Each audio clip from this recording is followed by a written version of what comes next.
We spend a lot of time thinking about what makes a city. The buildings, the parks, the people, the neighborhoods. But an awful lot of this city is the ground beneath our feet. Sidewalks, streets, plazas, acres and acres of hard surface that's so ubiquitous we barely see it at all. It turns out that the ground is doing a lot more than just giving us some place to walk, bike, or drive.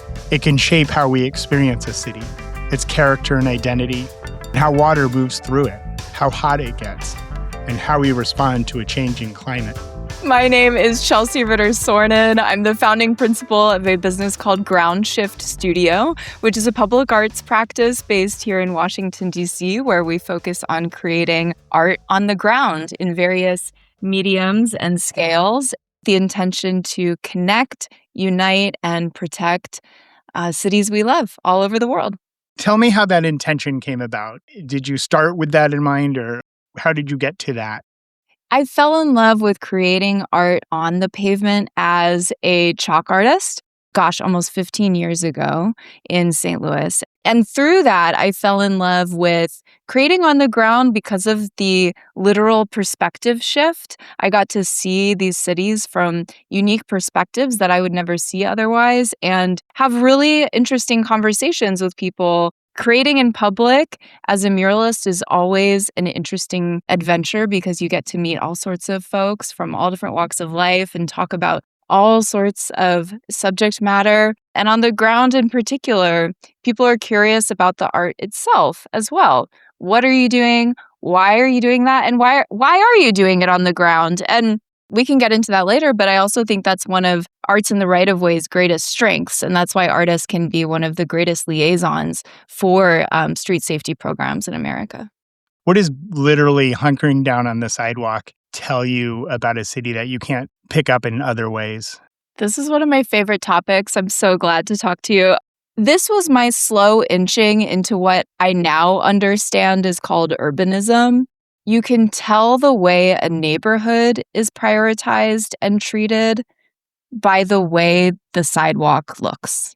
If there's cracks and litter and clothing, that can tell you a really different story from one that is perfectly manicured and seamless and almost eerily flawless, and then everything in between. And as an artist, you're noticing these differences because you're trying to plan properly what mediums will work on this kind of pavement. So I had to start learning the differences between different bricks and cement aggregates and surfaces and pavers and asphalts. And so I fell into the very technical through a very artistic means.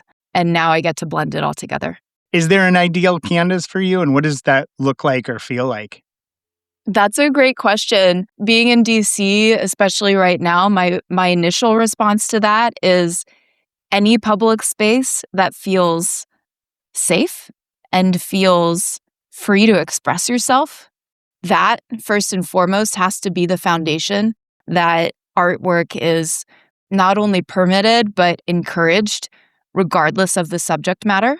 And in addition to that, the technical, you don't want too smooth because it'll slip right off, it'll flake right off. For paint or chalk, you need some wear on it. But if it's too old, it might actually assist degradation and aid degradation. So there's a perfect medium in there that's really nice. This work has also taught me a lot about access when it comes to wheelchair and mobility aids, strollers, people that just simply need more space when they're on the sidewalk. Because we have become conscious of, if we are creating here, are we in anybody's way? Now I notice things like when signposts and fire hydrants or trees are blocking entire sidewalks and nobody can get through. That's stuff I wouldn't have noticed if I didn't do this work. Has the medium of sidewalk changed your artistic style?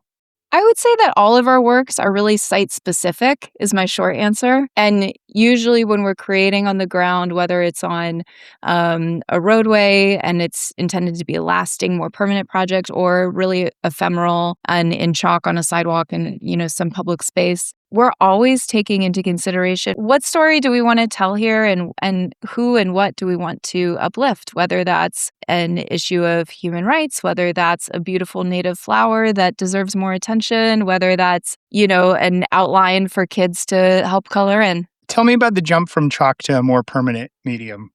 Yeah, people really struggle with ephemerality because people struggle with change, which is something we face in urban planning all the time, right? Again, this is something that artists very intimately understand that and can help be a bridge for planners in this way, I believe.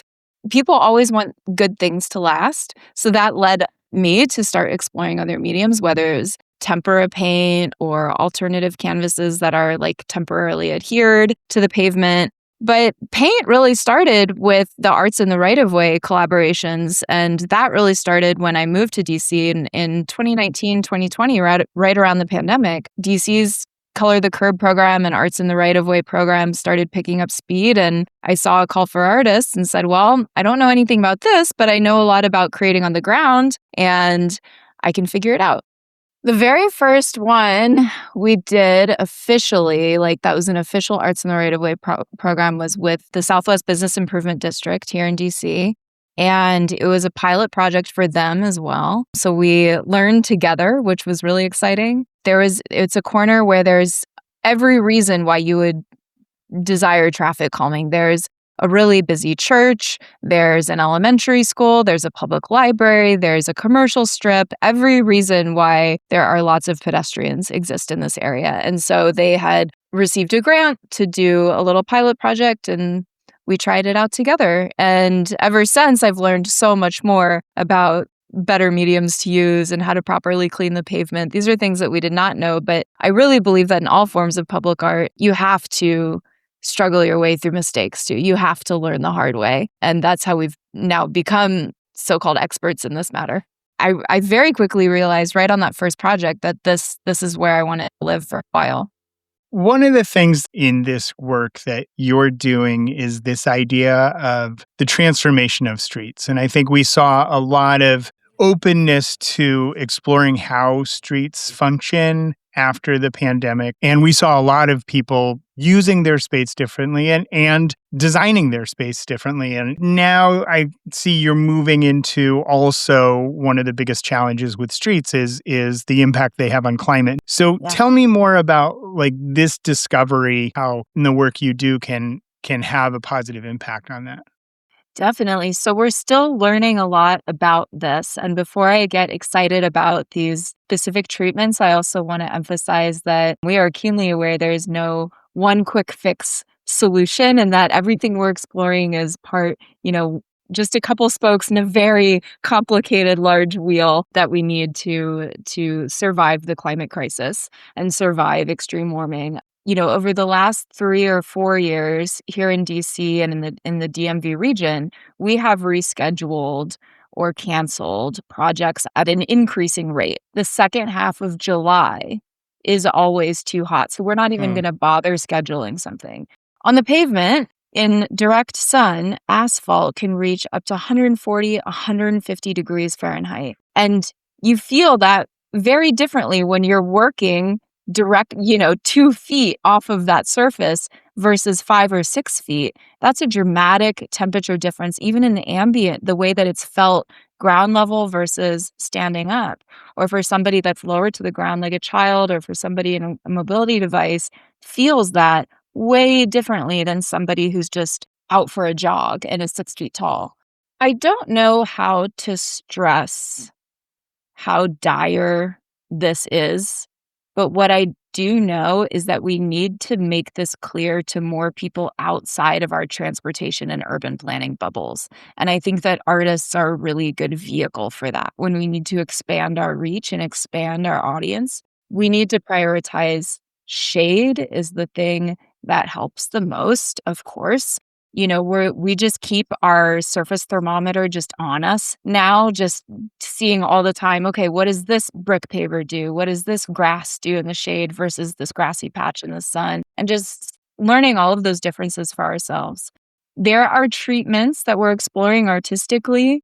Solar reflective coatings is definitely one. These have been applied in pilot programs in LA and Phoenix and lots of sunny, hot climates where that solar reflective paint is being applied in mural format, which is very cool. But in Japan recently, we were in Tokyo we received a research grant from the U.S. Japan Foundation, through which I am a fellow, and traveled to Tokyo to learn more about everything that they're doing to help alleviate the ill effects of warming on their asphalt. They are successfully implementing solar reflective coatings. They are also installing in massive quantities, millions of square meters of permeable pavements, of porous pavements, of water retentive pavements that all serve different functions to help just keep everybody cool. In addition to like wind tunnels that cool you down as soon as you enter a subway station, misters at bus stops, they are attacking warming from many angles. And as I sit here in Washington, D.C. in heat waves, I'm just, all the more motivated to encourage that to happen here and elsewhere. Talk me through these different technologies from the heat reflection, the water absorption, the different approaches that you're kind of learned more about in Japan.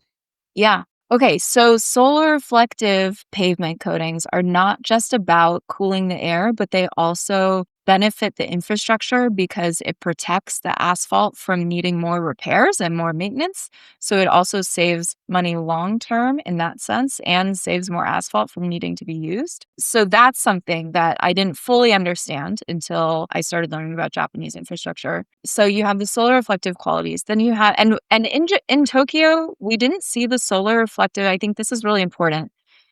We didn't see the solar reflective coatings being used in pedestrian spaces. We saw that being used on highways and multiple lane roads where the biggest swaths of the hottest surface, which is asphalt, are.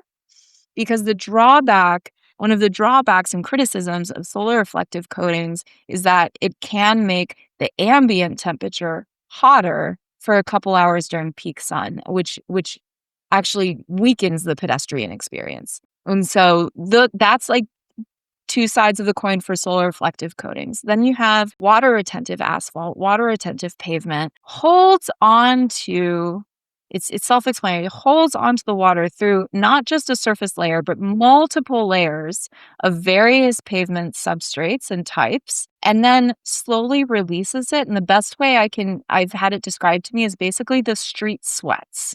So just as bodies sweat, the street sweats, and it cools it down, and it slowly evaporates over time. And especially at night, because one of the greatest problems right now with urban heat islands is during nighttime, the air never cools down because the asphalt is just holding on to that heat. But this allows the nighttime to be more comfortable. And then for permeable pavements, now this has been a response to, Japan suffers, basically name a natural disaster, and Japan has to manage it and deal with it. But after a major tsunami, it destroyed so much asphalt and infrastructure that instead of rebuilding the same old way, they said, you know what, let's rebuild a little differently. And that's when they started embracing these various pavements. The permeable pavement basically prevents flooding. It prevents water buildup. A last thing I'll say about all of this is that they're also using captured and recycled rainwater for a lot of this. When it doesn't rain for a while, or when you want consistent cooling, they're using captured rainwater to put onto that water retentive, to spray onto that water retentive pavement. And so they're leveraging all of these different natural cycles in the best and most economical ways possible, at least it seems.